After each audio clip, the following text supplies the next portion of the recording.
नेपाली राजनीतिका एक अग्रगामी, निडर र युवामाझ अत्यन्तै लोकप्रिय नेता हुन्। उनी नेपाली काङ्ग्रेसका प्रभावशाली नेता तथा वर्तमान महासचिव समेत हुन्। गगन थापा नेपालको नयाँ पुस्ताको नेतृत्वकर्ता नेताका रूपमा चिनिन्छन्। नमस्कार साथीहरू, स्वागत छ यहाँलाई मेरो युट्युब च्यानलमा।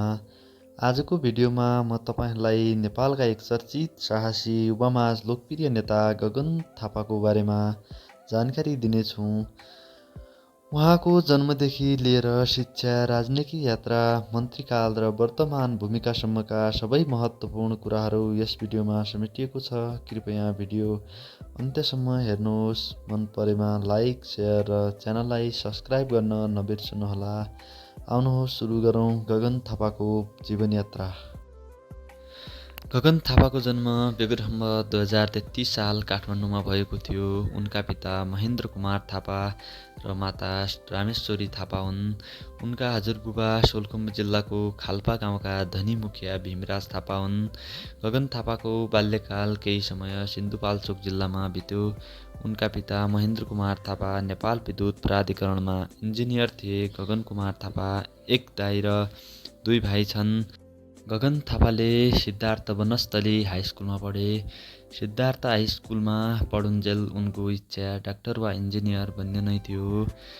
उनी कक्षा 9मा पढ्दै गर्दा 2046 सालको जनआन्दोलन भयो।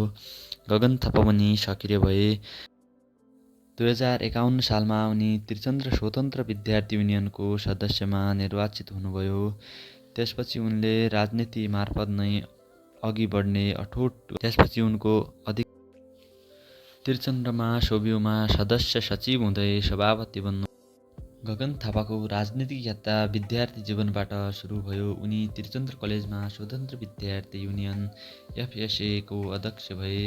पछि उनी नेपाल विद्यार्थी सङ्घ NSU का महासचिव समेत भए। उनी सधैँ प्रजातन्त्र, मानवाधिकार र पारदर्शिता पक्षमा बोल्ने नेताका रूपमा अगाडि आए। 2065 सालमा समानुपातिक प्रणालीबाट संविधान सभामा सदस्य बने। 2070 सालमा काठमाडौँ 4बाट प्रत्यक्ष निर्वाचित भए। 2073 साल साउन 10 गते उनी स्वास्थ्य मन्त्रीमा नियुक्त भएका थिए। स्वास्थ्य बिमा कार्यक्रम, सरकारी अस्पताल सुधार, औषधि वितरण प्रणाली सुधार जस्ता धेरै ठुला कामहरू उनले आफ्नो कार्यकालमा गरेका थिए। उनी 2074 र 2079 सालमा काठमाडौँ 4बाट प्रतिनिधि सभामा सदस्य विजयी भए। 2078 सालमा नेपाली काङ्ग्रेसको महासचिव पदमा विजयी हुँदै पार्टीभित्र नेतृत्वको नयाँ सोच ल्याए। गगन थापाले सन् 2008मा डाक्टर अञ्जना केसीसँग विवाह गरे, जो पेसाले चिकित्सक हुन्। उनीहरूसँग दुई छोरी छन्। डाक्टर अञ्जना केसी नेपाली काङ्ग्रेसका वरिष्ठ नेता अर्जुन नरसिंह केसीकी छोरी हुन्।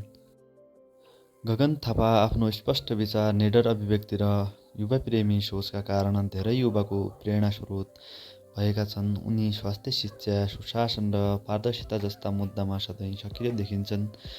प्रजातन्त्रप्रति उनको अडान, भ्रष्टाचार विरुद्धको उभ्याइ र परिवर्तनप्रतिको लगाव कारण उनलाई नेपालका भावी प्रधानमन्त्रीको रूपमा पनि हेर्ने गरिन्छ।